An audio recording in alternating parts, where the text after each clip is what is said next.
Hola, bienvenidos a una nueva conversación pendiente.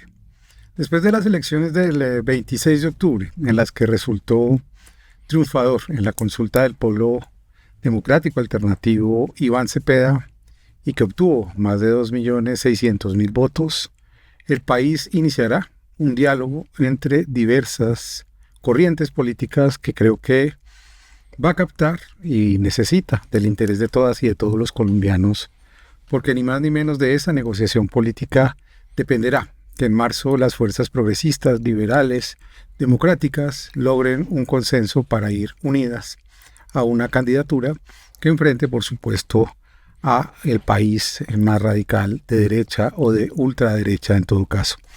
Una de las personas que lleva muchos años como liberal, como senador, como ministro, en dos ocasiones ya, si no recuerdo mal, ministro del gobierno Santos, ministro del gobierno Petro, además ministro de la política, que más ha insistido en el tema de que tenemos que empezar a hablar sobre los temas y empezar a olvidarnos de estas discusiones sobre personas y sobre conductas y sobre chismes, ha sido el exministro Juan Fernando Cristo, a quien le doy la bienvenida y le agradezco por estar aquí en esta conversación.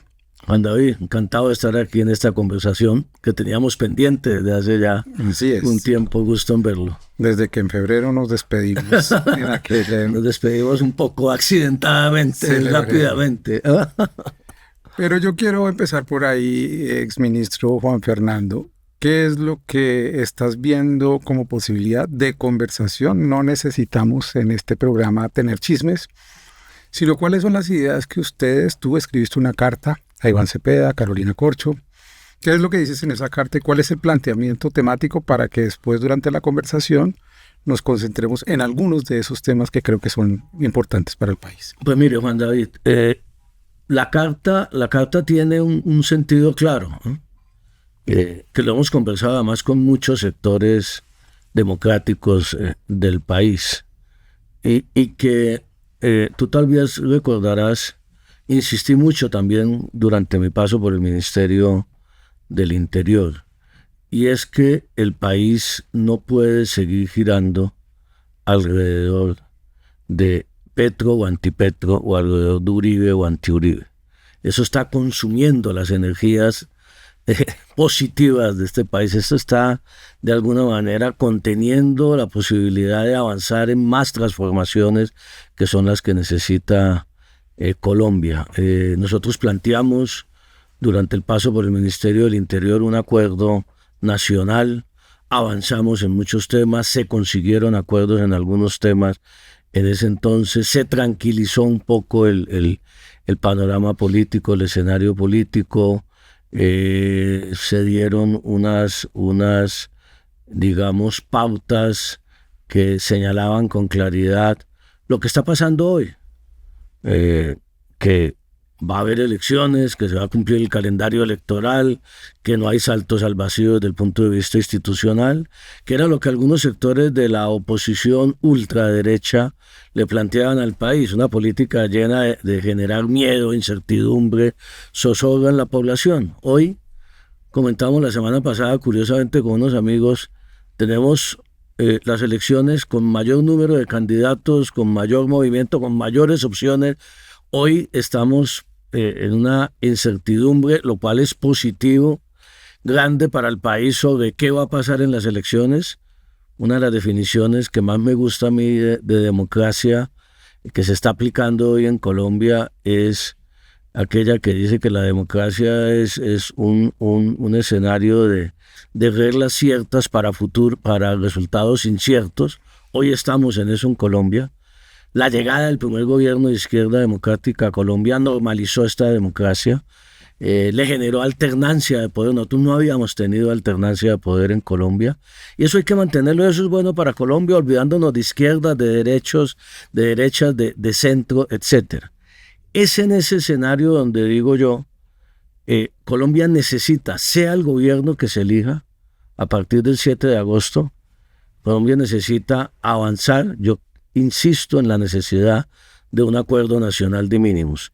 Y si no somos capaces, las fuerzas progresistas, liberales, sectores verdes, sectores de izquierda democrática, de ponernos de acuerdo nosotros mismos en una serie de temas que son fundamentales para el país hacia el futuro, pues mal podría un gobierno eventual de esto que hemos llamado Frente Amplio, pues plantearle un acuerdo a todos los colombianos. Tenemos que empezar por definir entre esas fuerzas qué es lo que se le va a plantear al país a partir del 7 de agosto. Mi reflexión es clarísima.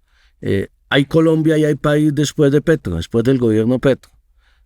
Tenemos que, por decirlo de alguna manera, despetrificar estas discusiones y mirar qué vamos a hacer, cuál es la propuesta del Frente Amplio. Y es el sentido de la carta, Juan David. El Frente Amplio, ¿qué tan amplio puede ser? ¿Hasta dónde puede llegar? ¿Quién va a participar? Porque todo el mundo habla del Frente Amplio, pero nadie sabe eso.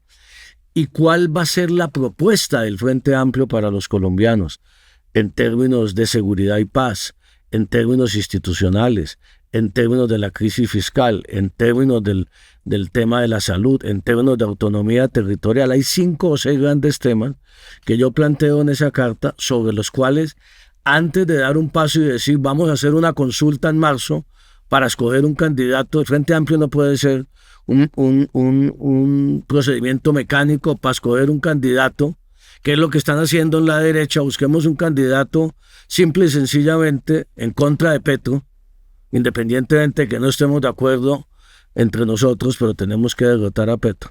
El Tocompé, que es el todos contra Petro. Nosotros no podemos replicar eso mismo, sino hacerle una propuesta al país. Ese es el sentido de la carta frente a unos temas, y definir, por decirlo de alguna manera, la cancha donde vamos a jugar y quiénes van a ser los jugadores. Ya vamos a ir tema por tema, que es el interés de esta conversación, que son conversaciones pendientes, no como cree alguna gente porque se suponga que hay que hablar con la gente que es radicalmente distinta a uno, sino porque aquí queremos es aprender a pensar en temas que nos parece que están pendientes ante la sociedad colombiana.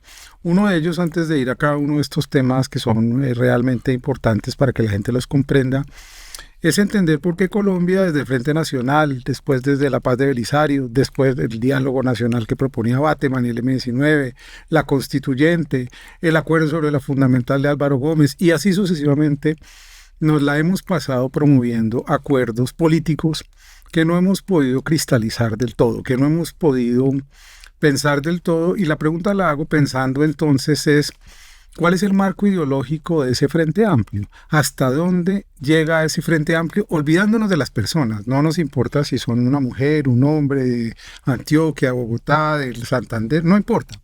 ¿Cuál es el marco ideológico en el que se movería ese Frente Amplio? Sí, yo creo, Juan David, volviendo a ese repaso rápido de la historia que haces, que por ejemplo la constituyente del 91 significó un gran avance para Colombia. Y la nueva constitución, ese es un acuerdo que rindió frutos positivos para el país. No resolvió todos los problemas, surgieron otros problemas más adelante, eso es otra discusión.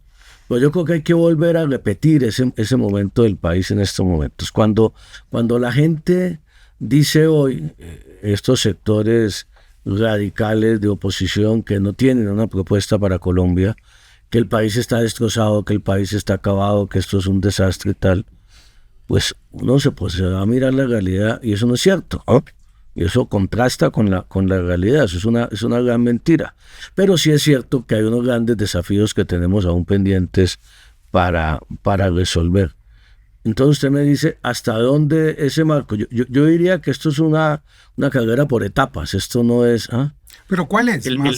Para el Frente Amplio son 2 temas, en mi concepto. Un acuerdo para constituir un Frente Amplio que le presente a los colombianos una opción que profundice las reformas sociales que necesita este país, que avance en la implementación de las que ya se han conseguido, es fundamental.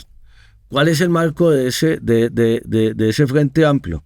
Precisamente el espíritu reformista. ¿Quiénes estamos de acuerdo en que avancemos? Ahí hay fuerzas liberales, ahí hay fuerzas verdes, ahí hay fuerzas de la izquierda democrática sin duda, ahí puede haber sectores de la U progresistas también, para hablar de partidos y de propuestas, y ese puede ser el marco en donde si tuviéramos que poner un marco, una cancha, yo diría quiénes estamos por no volver al país de antes, quienes no estamos con la foto que vimos el viernes de dos expresidentes añorando una Colombia que ya no existe, ¿eh? Y volver 20 o 30 años el reloj de la historia del país. Diríamos que el marco es el neoliberalismo se está organizando en torno a dos figuras que fueron presidentes de la República y a otras que los están acompañando, y el verdadero liberalismo progresista, reformista, desde López Pumarejo hasta algunas otras figuras, y la izquierda están intentando conversar. El liberalismo reformista, la socialdemocracia, digamos, clásica que hemos conocido como definición de socialdemocracia, las bases liberales han demostrado que no coinciden con lo que está pensando la dirección del partido, que se ha derechizado totalmente, no de ahora. Es un partido neoliberal, no más que liberal. Sí, exacto, pero esto no es de ahora. La gente dice, uy, esa foto es el capítulo final de una entrega del Partido Liberal a la derecha de este país. Las dos Porque había una cosa neoliberal, ¿no? había una cosa neoliberal, Juan David, sin duda alguna, en las reformas neoliberales de los años 90 de Gaviria, pero desde el punto de vista democrático, desde el punto de vista político, de libertades, de derechos, de entender la democracia liberal, hay que reconocer que el expresidente Gaviria tenía una visión liberal de esos derechos, de esas libertades, de actitudes, digamos, liberales frente a la sociedad colombiana. Es posible. Y lo que hemos visto es una derechización también en esos aspectos. Pero es posible decir eso realmente, y de verdad lo digo sin ningún tipo de animadversión personal, pensando en que esos dos hombres de esa foto que representan, a mi modo de ver, insisto, ese partido y ese proyecto neoliberal, son uno el autor de una ley que puso a la salud en el estado en el que la tenemos, y otro un presidente que, a mi modo de ver, y es una lectura política, hizo un retroceso en los derechos conseguidos por la Constitución. Es decir, privatizar el Estado fue muy grave en Colombia. Claro, claro. No, sin duda, esa es una lectura. Esa es una lectura, pero sin irnos muy atrás, yo hago la lectura desde el 2018, o sea, el proceso que comenzó el Partido Liberal cuando tomó la decisión de apoyar al presidente Duque en su elección. O sea, un partido que apoyó y fue soporte fundamental de la política de paz de un gobierno liberal como el de Juan Manuel Santos durante 8 años, terminó apoyando el candidato que se había opuesto a esa política durante esos mismos 8 años. Es la contradicción más enorme, y empezó allí. Y el capítulo final es esta foto del pasado viernes, pero para no personalizar, volvamos al tema de ideológico del Frente Amplio. Aquí la apuesta es muy sencilla. ¿Quiénes creemos que hay que avanzar y profundizar? Seguramente mejor implementado, seguramente con más diálogo y concertación que lo que ha aplicado este gobierno, que yo creo que sí es posible. Esa ha sido una de mis diferencias fundamentales con el actual gobierno. Creo que el estilo confrontacional no ayuda. Creo que sí podemos. Yo soy optimista en cuanto a que sí hay sectores que no necesariamente piensan liberal, que entienden que se necesitan avanzar en unas reformas, digamos, desde el sentido pragmático de este país. Digamos, quienes creemos que lo que se ha ganado en estos años en inclusión, en representatividad de sectores históricamente excluidos de la sociedad colombiana, no podemos retroceder en eso, sino tenemos que avanzar, y eso es fundamental. ¿Quiénes estamos de acuerdo con ello? ¿Y quiénes estamos de acuerdo con mantener el statu quo o incluso con reversar lo que se ha avanzado en estos últimos 3 años en materia de derechos laborales, en materia pensional, en materia política, en materia de derechos de los campesinos, de los indígenas, de los afros de este país? Ahí está la gran diferencia. Ahora, si estamos de acuerdo en esa reflexión general, entremos a mirar los temas, porque yo sí creo que hay muchos temas sobre los cuales hay que profundizar. Hay que garantizar que sigan adelante, pero hay que hacer rectificaciones también. Una última pregunta, porque creo que cuando uno tiene a una persona que fue 2 veces ministro del Interior y senador de la República, tampoco puede eludir las preguntas sobre la forma en que se hace política en Colombia y sobre las ideas políticas que también se ponen en cuestión. Hay una especie de mutua acusación entre la gente de izquierda y los liberales hacia la gente de izquierda, es que se sospechan muchos unos de otros. Es decir, cuando se hace el acuerdo, ellos no cumplen. Cuando se hace el acuerdo, ellos quieren hacer otra cosa. Sí. Lo dijiste en una entrevista a propósito de los ministros, digamos, liberales que entraron al gobierno a principio de este mandato de Gustavo Petro, en donde decías, bueno, pero esos eran unos nombres, no era una estructura pensada, programática, de decir, bueno, estos son nuestros 3 representantes. Sí. Me gustaría que explicaras eso porque la gente a veces cree que se trata caprichosamente de poner gente que pueda representar una idea y no de que haya un acuerdo sobre la mesa, de verdad decir, oiga, estos 3 ministerios y son estas 3 personas ideas, y nos representan a nosotros políticas, y nos responden a nosotros. Claro, y es estas políticas. Ese es un punto bien importante, Juan David. Mire, cuando se habla de Frente Amplio, yo creo que tenemos que hablar con claridad de un acuerdo programático y de una coalición política que las dos van de la mano. ¿Cuál va a ser la propuesta de seguridad? ¿Constituyente sí o no o de qué manera? ¿Cuál va a ser la rectificación si es necesario en la implementación del acuerdo de paz? ¿Vamos a avanzar en autonomía territorial o vamos a seguir con este centralismo en el que incluso ha caído este gobierno? Todos los gobiernos en Colombia, el uno es más centralista que el otro, y que es una posición nuestra desde hace mucho tiempo de que hay que avanzar en autonomía territorial, si no este país no va a salir adelante. Y así otros temas, la velocidad de la transición energética, por solo poner unos ejemplos. Entonces, la pregunta ahí es, esto no es cada elección es distinta y nosotros no estamos repitiendo la elección del 2022. En el 2022 no hubo acuerdo político, no hubo acuerdo programático. El presidente Petro tenía un liderazgo indudable en la sociedad colombiana, venía de sacar 8 millones de votos y alrededor del presidente Petro fue llegando gente a la campaña. Los unos antes de la consulta, los unos desde el principio de la campaña, después otros para la consulta, después antes de la primera vuelta, después en la segunda vuelta quienes llegamos y anunciamos el voto por Petro, que estábamos en otro programa, pero no hubo ninguna coalición programática ni ningún acuerdo. Eso hay que ser sinceros. Allí el presidente ganó con su fuerza, con su eso, y convocó él a los liberales de Colombia que lo acompañaran porque había muchas propuestas que compartimos inspiradas en la Revolución en Marcha de López Pumarejo, que por cierto es la inspiración de nuestro partido político En Marcha, y es ideas liberales, defender el pensamiento liberal que el partido decidió abandonar hace tiempo. Entonces, al contrario del 22, entonces ¿qué pasa? El presidente Petro gana e invita a una gente que él considera capaz, representativa de unas ideas liberales, probada ya en el Estado. La mayoría de ellos o todos ya habían sido ministros, figuras muy importantes que curiosamente ni estaban militando en el Partido Liberal desde hace mucho tiempo, que se han separado del partido como partido, que no tenían actividad política ni liderazgo dentro del partido ni en las ideas liberales, personas técnicas muy capaces que él nombra porque él considera que pueden llevar a cabo unas políticas y termina pues en las diferencias que conocemos con el presidente, especialmente alrededor de la reforma a la salud, pero allí no había ningún acuerdo político con nadie, ¿no? Ojo, no solamente de bancadas, no solamente que la bancada liberal no se sintiera representada en esos ministros, ni que la dirección del partido se sintiera representada, sino en general ningún acuerdo de sociedad, digamos, esta gente representa unas ideas liberales frente a las ideas de izquierda que ganaron la elección del 22. Eso es lo que no se puede repetir.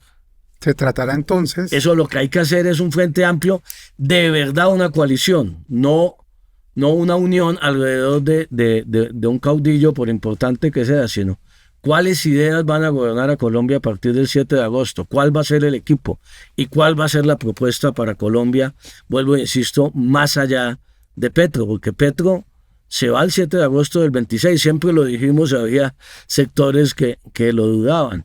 Se cumple el calendario electoral, se cumplen las reglas institucionales, el presidente sale, Petro, no sabemos cuál va a ser su papel de expresidente, eso ya será otro tema, pero ¿qué vamos a hacer en Colombia en los próximos 4 años? En Colombia el 8 de agosto del 26 vamos a amanecer con el mismo problema de seguridad que tenemos hoy. Pero espéreme, yo ahí Y Petro no fue el que trajo la inseguridad. Hago una ayuda metodológica para que no todo se vuelva un torrente. Sí. Entonces, se tratará entonces en estos 3 meses, en gracia y discusión, de llegar a ese acuerdo programático para constituir ese frente amplio. Pero eso lo vamos a dejar porque esas serán las conversaciones a las que ninguno de nosotros asistiremos. Las tendrán privadamente quienes quieren ser candidatos o quienes tienen partidos políticos. A lo que sí podamos asistir es a empezar a estudiar estos temas que ustedes van a tocar ahí. Uno de los temas que más lo ha obsesionado, te ha obsesionado, es el Sistema General de Participaciones, que además conseguiste como ministro lograr por lo menos una primera etapa de crear una suerte de gradualidad, de que eso vuelva a recuperarse, pero la gente no sabe qué es eso. Y a mí me gustaría que le expliques a la gente qué es lo que pasó en la Constitución del 91, qué fue lo que se creó con un porcentaje, cómo eso empezó a decaer y cómo eso precisamente es lo que hay que recuperar para empezar a cumplir una parte de la paz, que es la transformación territorial, porque sin recursos pues no hay transformación territorial. Sin recursos y sin presencia del Estado, donde los ciudadanos necesitan al Estado y no está, y por eso están los grupos criminales, no vamos a avanzar en consolidación de seguridad y paz. El nuevo nombre, Juan David, de seguridad y paz tiene que ser transformación territorial. No es plomo, no es negociación, no son unas mesas acá ya. Si no transformamos el territorio no vamos a hacer nada y sin autonomía no lo vamos a transformar. ¿Qué fue lo que hicimos con la reforma constitucional que impulsamos en el Congreso? Que dicho sea de paso, votaron las bancadas tanto del Pacto Histórico como del Centro Democrático. Ahí se produjo un acuerdo y un consenso, lo que denota que la gente está hastiada del centralismo con el que manejamos este país. Mire, esto es muy sencillo. La Constitución del 91 nos prometió la descentralización en Colombia y nos dijo el 46.5% de todos los ingresos que le lleguen al Estado colombiano se va a ir a los departamentos y municipios para que ellos solucionen el problema de educación, de salud y de agua potable y saneamiento básico. Digamos, bien. Llega la crisis del 99, financiera mundial y crisis económica en Colombia. Competencias, ¿no? O sea, esas tres competencias y los recursos para atender esas obligaciones que son las necesidades básicas de la ciudadanía en cualquier parte del territorio. Llega el año 2000 y en el gobierno de Pastrana nos dicen hay una crisis económica, esto es insostenible fiscalmente, esto no puede ser que le estemos mandando tanta plata a departamentos y municipios, hay un nivel de endeudamiento muy grande, cambiemos la fórmula para calcular el SGP, el Sistema General de Participaciones, y ya no va a crecer con el ritmo que crece la economía, porque eso es insostenible, sino le vamos a poner un porcentaje fijo, que va a crecer año tras año solo con el IPC, con el dato de la inflación. Ese cambio de ese articulito que parecía inofensivo, pero va a crecer, le decían a uno, no va a tener problema, significó, Juan David, que entre el año 2001 y el 2023, según las cuentas más conservadoras, no de partidos, sino más austeras, señalan que los departamentos y municipios dejaron de recibir en esos 22 años por cuenta de esa reforma casi 400 billones de pesos, que deberían haber sido girados si la Constitución del 91 se mantenía vigente a los departamentos y municipios. Pasamos de que se le giraban a los departamentos y municipios el 46.5% de todos los ingresos al peor año en el 2018, 19, 20, le giraron el 22%, o sea, menos de la mitad. Así que Estado social de derecho en los territorios, así cuál salud, así cuál educación, así cuáles acueductos rurales y cuáles acueductos municipales o sistemas de alcantarillado. Es imposible. Entonces nosotros dijimos, hay que cambiar eso y volver a la fórmula del 91. Y suscitó el gran debate, porque aquí hay un grupo de tecnócratas neoliberales incrustados en el Estado colombiano que manejan el poder y manejan la chequera, que no lo quieren soltar, que tienen un fundamentalismo ético e intelectual, consideran que ellos son los únicos que hacen las cosas bien y que son los únicos que las hacen de manera transparente, que todo lo que se haga en los territorios es mal visto y todo puede ser corrupción y clanes, etcétera, etcétera. Y esa es la gran discusión política. Esto no es un tema económico, sino político. ¿Cómo resuelves tú el problema de un ciudadano en Arjona, Bolívar, en San Pablo, Bolívar, en Pibijay, Magdalena? Lo resuelve mejor un alcalde y una comunidad, una junta de acción comunal que sepa cuál es la vía terciaria que necesita, cuál es el parque, cuál es la escuela pública, cómo atiendes a los niños con la alimentación escolar, o lo manejas desde Bogotá. Eso es tan sencillo como eso. Yo soy un convencido que el centralismo fracasó en este país para resolver los problemas de la gente. Y tenemos que ir hacia un Estado con mucha mayor autonomía territorial. Pero tú no tienes autonomía territorial sin recursos. Plata. Entonces, aquí lo que hicimos en la reforma constitucional es, a partir de ahora, gradualmente va a ir creciendo durante los próximos 12 años la transferencia de recursos a departamentos y municipios hasta llegar, ni siquiera llegamos a lo que decía la Constitución del 91, que era 46.5. Por cuenta de tanto debate nos tocó consenso y llegamos al 39.5, que estaríamos en el año 2038. Eso significa un 30% más de los recursos a pesos de hoy para cada departamento y municipio. Y eso significa que tendremos que transferir más competencias y más recursos a esos departamentos y municipios, y es el comienzo de una mayor autonomía territorial. Eso es básicamente... Que ahí también hay de trasfondo la suposición de que la gente del país está absolutamente tratada con condescendencia, de que no pueden defender esos recursos que públicamente se pueden declarar que se transfieren a estos lugares, y que las sociedades también hagan control político en sus regiones, ¿verdad? Claro, Juan David, es que eso es un tema profundamente democrático y político, más que económico. Tú vas a cambiar la democracia en esas regiones, sin duda alguna, y vas a tener unos ciudadanos más responsables políticamente y con mayor veeduría y control el día en que ese ciudadano sepa que el gobernador y el alcalde tienen las competencias y tienen los recursos para resolver los problemas de la gente. Hoy esa responsabilidad está diluida, porque cada vez que eligen a un alcalde o un gobernador, después de miles de promesas que hacen en tarima, en campaña, a los 6 meses el alcalde, el gobernador le está diciendo a la gente de su territorio: no he podido hacer nada porque el ministro tal no me atiende, porque el presidente no me quiere, porque soy de otro partido. Entonces tú diluyes la responsabilidad. El día que esté claro que la salud, la educación, no solamente eso, por ejemplo, habíamos hablado los temas culturales, el tema del deporte, muchos temas que se hacen mucho mejor desde las regiones, creando mayores potencialidades en las regiones, que eso depende es de la gente en la región. Es quitarse un poco de encima, Juan David, este paternalismo. Tenemos un chip cultural y mental con el centralismo. Núñez nos dejó medio tarados mentalmente en ese tema del centralismo desde hace 139 años. Y cuando tú vas a la provincia, y tú lo viviste como ministro de Cultura, la gente siempre está pensando es: ¿qué nos va a resolver Bogotá de los problemas? No qué vamos a resolver nosotros. Eso es absurdo. Digamos que ese punto, ¿cómo lo verías dentro de la conversación que vas a empezar a tener políticamente? Pues ese punto... ¿Qué es lo que sientes que tiene que decir ahí la izquierda? Porque te lo dijeron en consejos de ministros. ¿Y qué es lo que tú sientes que tienen las personas que representan el reformismo liberal? En la izquierda también hay unas personas totalmente centralistas que no confían en la fuerza de las regiones, igual que en la derecha. Hay fuerzas también que comparten esta idea. El Frente Amplio tiene que tener una posición totalmente clara frente a eso, que vamos a avanzar en la implementación del acto legislativo, pero que no nos vamos a quedar ahí, y que cada día vamos a transferirle más competencias y más recursos a los departamentos y municipios del país. Eso es algo que una propuesta liberal, una propuesta reformista, una propuesta progresista no puede tener una posición contraria, y eso es muy importante dejarlo claro frente a la población. Hasta donde quedamos, según recuerdo, la primera parte se había surtido, faltaba reglamentarlo. Falta una ley de competencias que, por ejemplo, ahí yo tengo serias preocupaciones con lo que ha pasado en el gobierno. Dejamos andando eso para presentar el proyecto de ley de competencias el 20 de julio.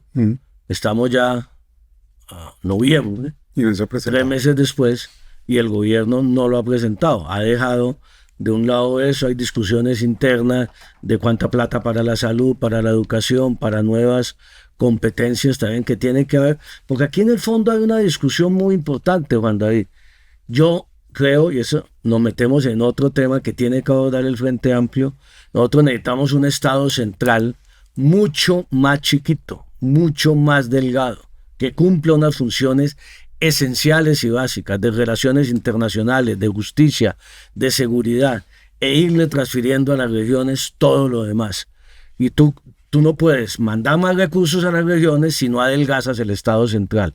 Y aquí hay sectores centralistas desde la izquierda hasta la derecha que quieren mantener el poder en el Estado central. Entonces metámonos en ese tema. Si no adelgazas el Estado central, si no eliminas entidades centrales para que las regiones cumplan esas funciones, si no las reestructuras. Entonces, ¿cuál sería, por lo menos enunciarlo porque es complejo, un principio de reforma del Estado, la estructura del Estado? Es complejísimo. Es complejísimo y la gente a veces no alcanza a entender. En esta discusión la ve muy técnica, pero al final es esencial. Es quién te resuelve. O sea, ¿cuál es la función primordial de un Estado? Resolver los problemas básicos de la gente, para mí, y garantizar convivencia. ¿Te lo resuelve mejor desde Bogotá o lo resuelve mejor la Junta de Acción Comunal, el alcalde en la región? Entonces, allí ese tema, primero hay que culturalmente y educativamente que la gente entienda la trascendencia que tiene el tema de la forma de gobierno. Colombia es el único país en el mundo del tamaño de la población que tenemos hoy que se maneja de la manera como lo manejamos hoy. Es totalmente ineficiente. Casi un país de agrimensores que van allá y vuelven. Exactamente, y lo ve uno de ministro, va un poco de territorios, vuelve, y cuando tú te estás devolviendo en el avión ya te surgió el otro problema ya, y así tengas la voluntad y la decisión, tú no puedes. Entonces, ¿cuál es la reforma del Estado? Te pongo 2 o 3 ejemplos para que la gente entienda. El DPS. El DPS se creó... Departamento de Planeación. El Departamento de Prosperidad Social. Se creó para un solo propósito: asegurar transferencias monetarias a la población vulnerable de Colombia. Bien, desde Bogotá se tiene el registro de la población vulnerable, jóvenes en acción, familias en acción, adulto mayor, etcétera. Perfecto. Le fueron colgando vías urbanas, vías terciarias, plazas de mercado, cocinas a gas. Tal vez por el éxito mismo de la entidad o por su presencia, tiene que dejar de hacer todo eso, ¿no? Eso es lo que tienen que hacer las regiones. ¿Qué hace desde Bogotá alguien definiendo cuál es la plaza de mercado que le sirve a Curvaradó o a Quibdó? Eso no tiene ningún sentido. El Invías, vías terciarias. Las vías terciarias tienen que hacerlas los municipios y tienen que tener los recursos. 2 billones de pesos del presupuesto de Invías es para vías terciarias. Había caminos vecinales. Había caminos. Unos tipos en Bogotá, en un mapa, definiendo cuál es la vía terciaria que más le conviene a la gente del sur de Bolívar para su producción agropecuaria, para su comunicación, para los niños ir a la escuela, tal. Eso lo saben es allá. Entonces tenemos que desmontar todo ese aparato nacional, liberar esos recursos y mandar esos recursos a los departamentos y municipios para que ellos asuman esa competencia con recursos. Le pongo esos 2 ejemplos nomás. En dictadores, en directores de política pública, y la acción institucional tiene que descentralizar. Es que así es que tiene que ser, porque es que hasta Planeación Nacional la volvimos aquí ejecutora. ¿Por qué el escándalo de la plata de OCAT Paz en el gobierno Duque, que se robaron un poco de plata? Pues porque pusieron a Planeación Nacional, que era un organismo técnico de planeación, a ejecutar recursos y a tomar decisiones de ejecución de recursos, dónde se ejecutan y eso. Aquí centralizado en Bogotá. ¿Cuál ha sido? Hoy hay en el OCAT Paz, que es las regalías para garantizar la implementación del acuerdo de paz y la transformación de esos 170 municipios PEDET, hoy hay 7 billones de pesos guardados. ¿Por qué? Porque todo se maneja desde Bogotá, porque tienen que cumplir 1000 pasos los municipios. Todo esto con veeduría social, con control social de la población y eso, tiene que hacerse en los territorios. No lo podemos hacer desde Bogotá y no lo vamos a hacer desde Bogotá. ¿Cómo ves ese segundo tema, la conversación que estás empezando a tener? ¿Hay acuerdos, hay desacuerdos dentro de ese Frente Amplio? ¿Hay una mirada sobre la reforma del Estado? ¿Todos están de acuerdo en emprender ese camino? No sé, es lo que tenemos que conversar. Hoy no lo sé. Hoy no lo sé. Yo soy enemigo de un Estado monstruoso, burocrático, centralizado en Bogotá. No es la discusión de cuánta gente le han dado contratos de prestación de servicios o no en este gobierno, en el anterior, o el crecimiento desmesurado de la burocracia de los organismos de control. Es la discusión de qué tanto Estado central necesitamos. Es que nosotros tenemos un Estado central obeso, ineficaz, en este y en los anteriores gobiernos, en Bogotá, que es donde menos lo necesitan los ciudadanos, y un Estado paquidérmico y debilucho casi inexistente en los territorios del conflicto, que es donde más lo necesitan los ciudadanos. Hacemos las cosas al revés. Creo que el resto de los temas que te voy a poner, salvo uno final político, pues digamos, se desprenden de la posibilidad de que se haga esto. Porque sin esto, pues no hay transición energética justa, por ejemplo. Tú puedes dictar toda la política pública que quieres desde acá, pero el tema de los servicios públicos y de la pelea por las mafias de los servicios públicos en el Caribe es una cosa, en tu departamento es otra. Sí, son distintas. El agua y el clima y miles de asuntos que tienen que ver con la diversidad. Y las potencialidades de cada región, Juan David, porque hay que liberar esas potencialidades. Pero entonces, ¿por qué no hablamos entonces del tema de transición energética justa? Que yo creo que es un tema esencial, porque ahí va a haber una suerte de, que será mi última pregunta para ti, de conversación que creo que cada vez va a ser más difícil, ahí sí, con la derecha y la ultraderecha, que siguen oponiéndose a cualquier posibilidad de diálogo sobre la descarbonización del país, sobre dejar de explotar el petróleo, que es una realidad plausible, no es que solo lo tengamos que hacer en 5 minutos, pero ya se lo está planteando todo el mundo. Nosotros no somos unos extraterrestres, o sea, Europa se está descarbonizando, está haciendo una transición porque sabemos lo que está pasando. La transición tiene que ir. Primero partamos de ese acuerdo en un eventual frente amplio. La descarbonización de la economía tiene que ir, y tenemos que avanzar en la transición energética, y tenemos que avanzar en las energías renovables, en la energía eólica, en la energía solar. Eso es inevitable, eso es impajaritable para Colombia, y tenemos que avanzar hacia allá. La gran pregunta es, y un poco cuando se compara el modelo Lula, por ejemplo, con el modelo Petro, ¿cómo lo hacemos sostenible fiscalmente y en la balanza de pagos? ¿Y cómo? Una transformación de la economía colombiana hay que hacerla, y de hecho yo creo que se ha empezado a hacer. Hay un sector agropecuario más robusto que está mostrando unas cifras de crecimiento importantes. Hay un sector de turismo también que viene desarrollándose a unos pasos acelerados, y cada vez más el turismo llega a Colombia, el turismo extranjero, que deja divisas, que genera empleo. Tenemos que hacer un mayor esfuerzo en economía digital, en economía del cuidado, en la economía circular, sin lugar a dudas también.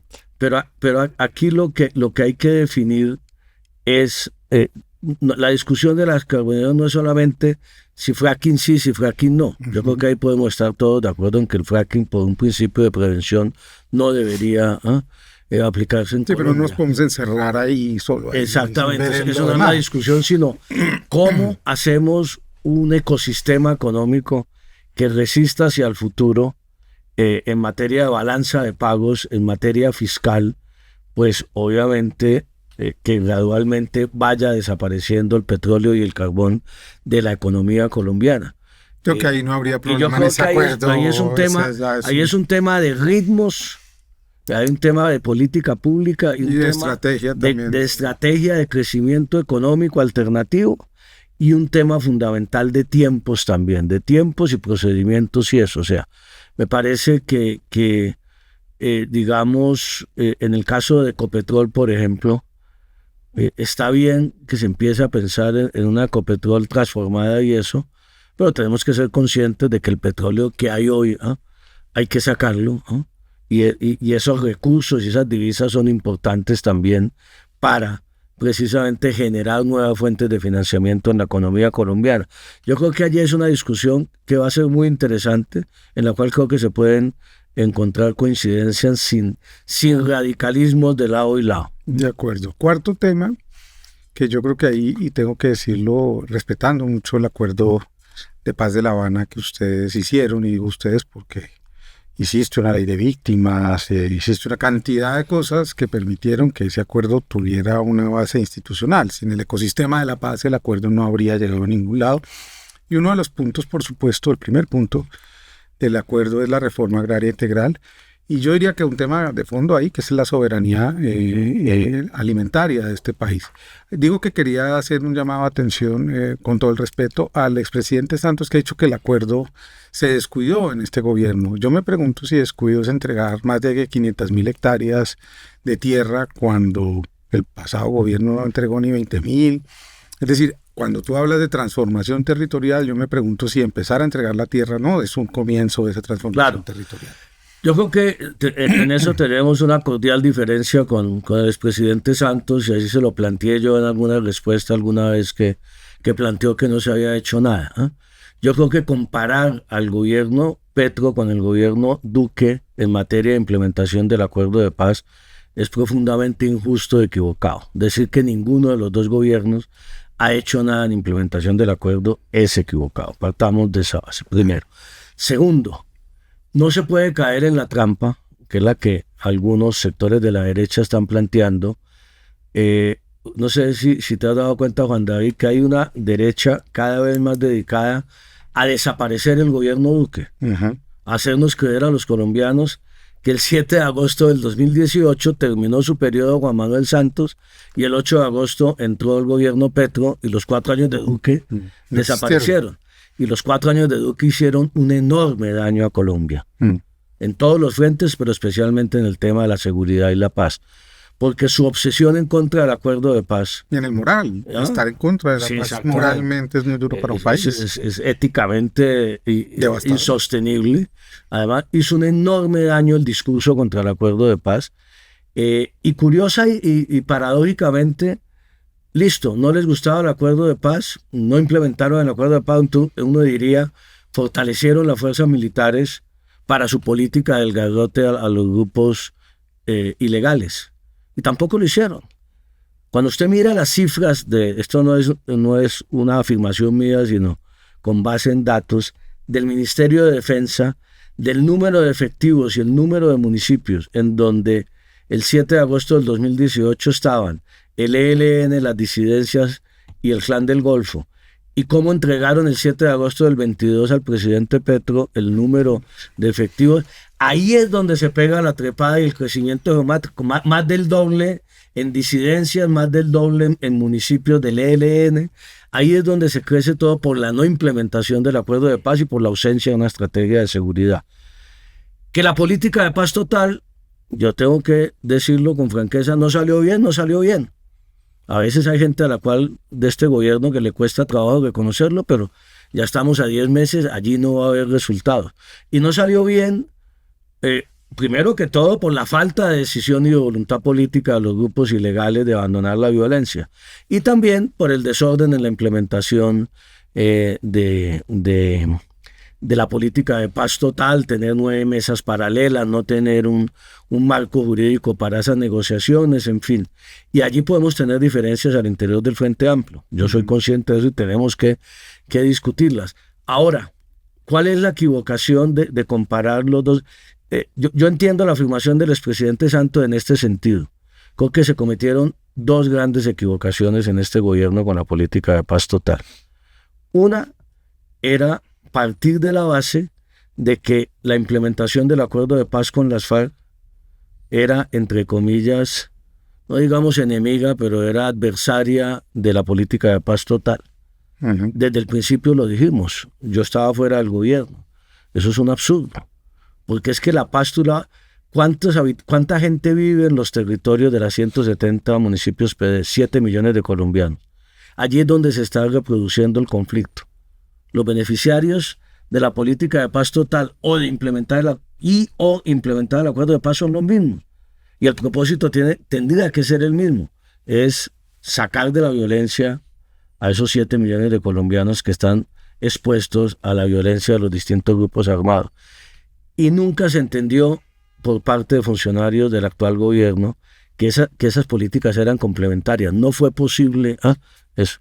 Y segundo, institucionalmente una gran equivocación fue eliminar la Consejería del Postconflicto.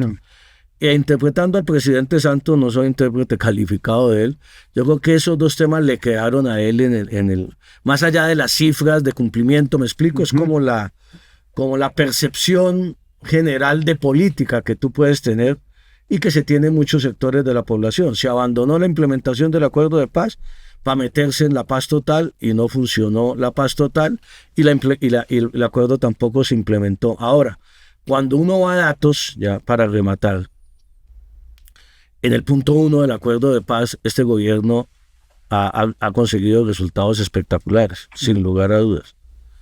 En el punto de sustitución de cultivos, no.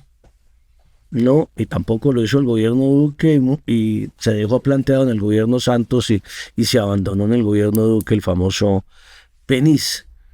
Porque quizás... Cuando uno va al tema de los PEDETs, Juan David, se hubiera podido hacer más.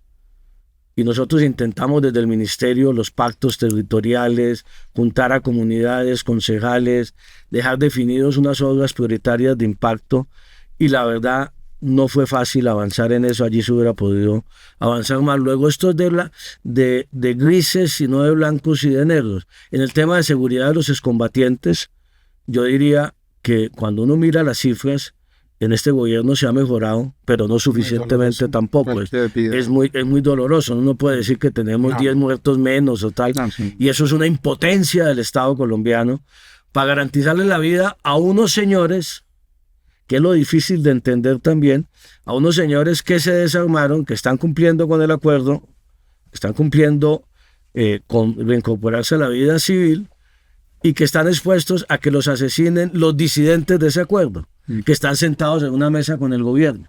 Eso es una contradicción difícil de... Que me sirve para la penúltima pregunta, y es que tú hablas de sustitución de cultivos, y mi penúltima pregunta tiene que ver con algo que quizás puedes contestar desde algo que sabes no solo como político, sino como víctima y como hijo de alguien asesinado por el ELN. Si tú piensas en el Catatumbo y piensas en Arauca, una zona, sobre todo Arauca histórica, en donde el ELN llegó desde los años 70, en donde hay bases sociales importantes, de la NUC, de campesinos que fueron desplazados hacia ese territorio, que están allí históricamente.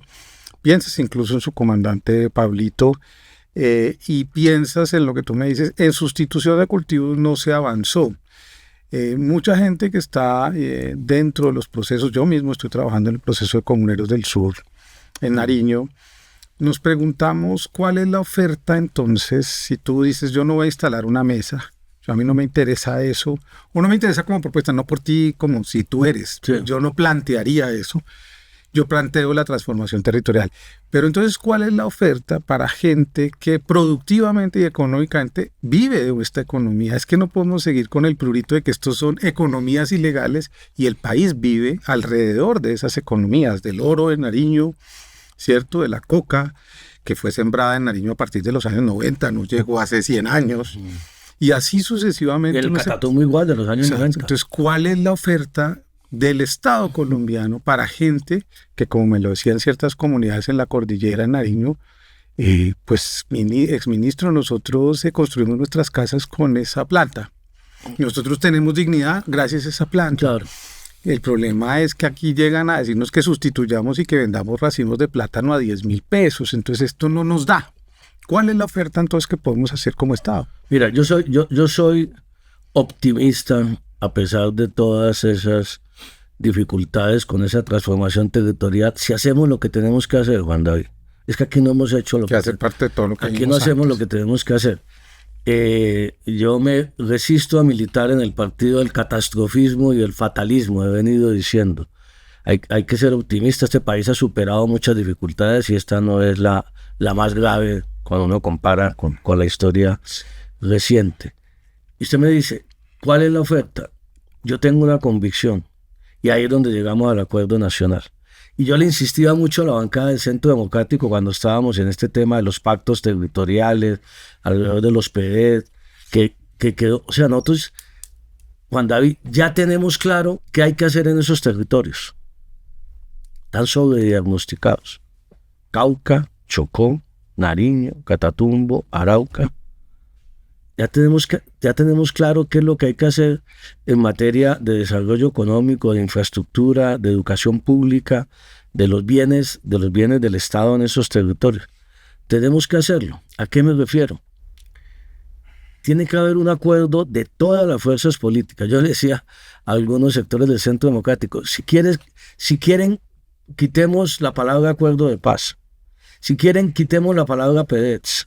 Si quieren, eliminemos eso del vocablo, ¿no? Para que este tema de la narrativa, entonces, que están apoyando el acuerdo de paz al que se opusieron. Pongámonos de acuerdo en la intervención integral de esos territorios. Para mí el nombre no es sustitución de cultivos. Ya eso nos desbordó. Ajá. ¿Me explico? Sí. No puede ser llegar a decir lo que tú dices. Cambio la mata de coca por un cultivo de cacao, y eso es intervención integral en los territorios. Para eso se necesita institucionalidad y recursos. Con esa Y inversión. para eso, ¿qué necesitamos de acuerdo nacional? Como la plata no alcanza para todo y hay que priorizar, necesitamos un acuerdo de todas las fuerzas políticas de decir, los próximos 10 años el país se va a concentrar la inversión en esos territorios, si no, no lo vamos a sacar adelante. Yo sé que eso electoralmente no suena muy taquillero, porque la gente vota más en Bogotá, en Cali, en Medellín y eso, y dirán, entonces le van a quitar la plata, que es parte de la discusión de este gobierno, el gobierno Petro, con algunos alcaldes y gobernadores, pero yo creo que eso tiene que hacerse explícito y un acuerdo nacional. O sea, Medellín no va a dejar de sufrir las amenazas de la violencia mientras el Bajo Cauca y el Urabá estén en la situación que están. Tú me pones... Cúcuta no va a dejar de ser amenazada por la violencia si el Catatumbo sigue en la circunstancia. Cali, que ahora la gente en Cali está tan asustada con el terrorismo y eso que obviamente todos tenemos que rechazar. Mientras no se transforme en Nariño, Chocó y el Cauca, Cali va a seguir siendo objeto de las amenazas de los grupos violentos. Entonces, si no entendemos que es con intervención integral en los territorios y haciendo lo que hay que hacer, y eso no lo hacemos de un año a otro, ni siquiera en un gobierno. Aquí se comenzó en este gobierno tímidamente a hacerlo, con muchas dificultades, por lo que quieras, lentitud histórica del Estado, falta de organización de este gobierno, oposición de muchos sectores. Eso debería ser un acuerdo fundamental de los colombianos. De verdad, lo que hemos dicho en los últimos 30 o 40 años, de que vamos a hacer presencia institucional en esos territorios más allá de la presencia militar, ¿sí lo vamos a hacer o va a seguir haciendo parte del paisaje y del discurso? Esa es la pregunta. Y la pregunta Nombre clave, intervención integral en esos territorios. Y la pregunta final es, ¿tú sientes que la clase política colombiana está preparada espiritual y emocionalmente para eso? ¿Sientes que hay gente de verdad considerar con humildad que no tiene todas las respuestas, que a punta de lo que estamos tratando de insistir no va a haber salida? ¿Está preparada la oposición en Colombia? Los senadores, no estamos solo hablando de un hombre, estamos hablando de un grupo de gente que tú conoces porque estuviste con ellos mucho tiempo. Hay una preparación realmente para que se produzca esa conversación una vez se alcance, si se alcanza como proyecto político la presidencia. Me parece que lo siguiente es llamar a esa gente y sentarse a la mesa. ¿Están preparados para eso o definitivamente seguiremos viviendo esta suerte de bipolaridad constante que no es de ahora, como dicen, que es que ahora pues la gente obvia que quiere el 48, nos pasamos a franela entre unos y otros, y eran estos. Sí. Entonces es una cosa histórica que es muy compleja. Yo siento que sí. Yo siento que más allá de excepciones y radicalismos y gente de esas que vive diciendo que hay que destripar a la izquierda y que darle plomo a la gente. Son los que salen. Esos son unos temas medio caricaturescos, medio que salen en campaña para tener los likes en las redes, etcétera. Yo creo que debemos ser capaces, y yo soy optimista de eso, por eso te decía, yo no creo que hay que abandonar del todo las posibilidades de buscar un acuerdo. Yo creo que se puede hacer. Hay madurez en algunos sectores. Yo creo que en algunos sectores del centro, de la derecha, de los partidos tradicionales, de los congresistas, hay comprensión. Yo creo que se abrió un camino ahora.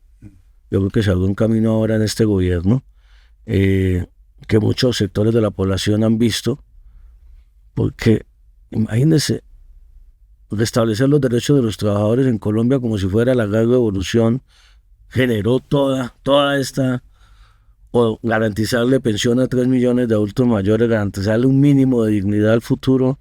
Eso no es izquierda, ni no es revolucionario, es lo mínimo en una sociedad que quiera ser más incluyente. Y eso, yo creo que alrededor de esos temas de la dignidad, yo vuelvo e insisto, pongámonos de acuerdo en que todos los colombianos, liberales y conservadores, de derecha, de izquierda, de centro, pensemos en la dignidad de 7 millones de colombianos que no han podido salir de la violencia, regiones que están estigmatizadas, que las vemos es como unas regiones de violencia nomás. Así no podemos sacar adelante el país y así no podemos cerrar las brechas territoriales. Mientras no cerremos esas brechas territoriales, y tiene que ver con todo lo que conversamos en esta hora desde distintos ángulos, pues vamos a seguir como en una bicicleta estática, pedaleando y pedaleando, pero sin avanzar en la resolución de los problemas. Avanzamos un poquito aquí, retrocedemos acá, pero como sociedad seguimos sin resolver el problema final, Juan David, que es el que nos frena todas las posibilidades de crecimiento como país, en todos los frentes, que es el tema de la violencia. Mientras no salgamos de esto, pues vamos a seguir teniendo limitaciones. Yo quiero ser optimista frente a eso. Yo creo que una primera conversación alrededor de la propuesta del Frente Amplio es fundamental, es clave. Esperamos tenerla ya prontamente, el tiempo va pasando. Y a partir de allí, si somos capaces de construir un Frente Amplio exitoso, victorioso, que le presente una propuesta más allá de Petro al país, más allá del 7 de agosto del 26, yo creo que podemos convocar muchos sectores de la sociedad colombiana, seguramente no todos, seguramente seguirán existiendo francotiradores a esa clase de ideas, eso seguramente es inevitable, pero en su conjunto, después de todo lo que ha pasado, yo quiero ser optimista sobre eso y creo que tenemos la madurez suficiente para hacerlo. Pues, exministro Juan Fernando Cristo, gracias por estar aquí en Conversaciones Pendientes. Prometimos no hablar de personas, pero me despediré diciendo que debo reconocer la madurez de Juan Fernando Cristo, que es una víctima que perdió a su padre asesinado por el ELN en 1997 y que su vida ha sido un ejemplo de resiliencia y de fuerza y de búsqueda de la paz, y no de lo contrario, de venganza, de rabia y de intentar eliminar a otros aún con todo el dolor. Así también que gracias por esa integridad y por esa fuerza que está presente en la política colombiana. Gracias, Juan David. Seguiremos en esta lucha por la paz, por acabar siempre a uno después de que ha sido víctima de esta violencia. Por lo menos así lo he entendido yo, lo que tiene que luchar uno es porque llegue un día en que ningún colombiano tenga que vivir lo que nos tocó vivir a nosotros y a nuestra familia. Ese es el propósito fundamental. Busquen su libro, Cartas a mi padre, que escribió hace unos 3 años. Él le escribe una carta desde ese momento duro y luctuoso a su padre cada año, y publicamos un libro que está disponible en algunas librerías. Gracias por estar aquí en Conversaciones Pendientes. Se inicia un momento de conversación política, de que todos sepamos de lo que se está hablando. Hay que investigar sobre estos temas que se han enunciado aquí. Son importantes, nos falta la educación, la salud, miles de temas que yo creo que son definitivos para que como sociedad participemos de este tipo de acuerdos y no los dejemos en manos de otras y de otros. Nos vemos en la próxima Conversación Pendiente, los miércoles a las 7 de la noche y los domingos a las 7 de la mañana. No para tener la razón, pero sí para llenarnos de razones. Chao, chao.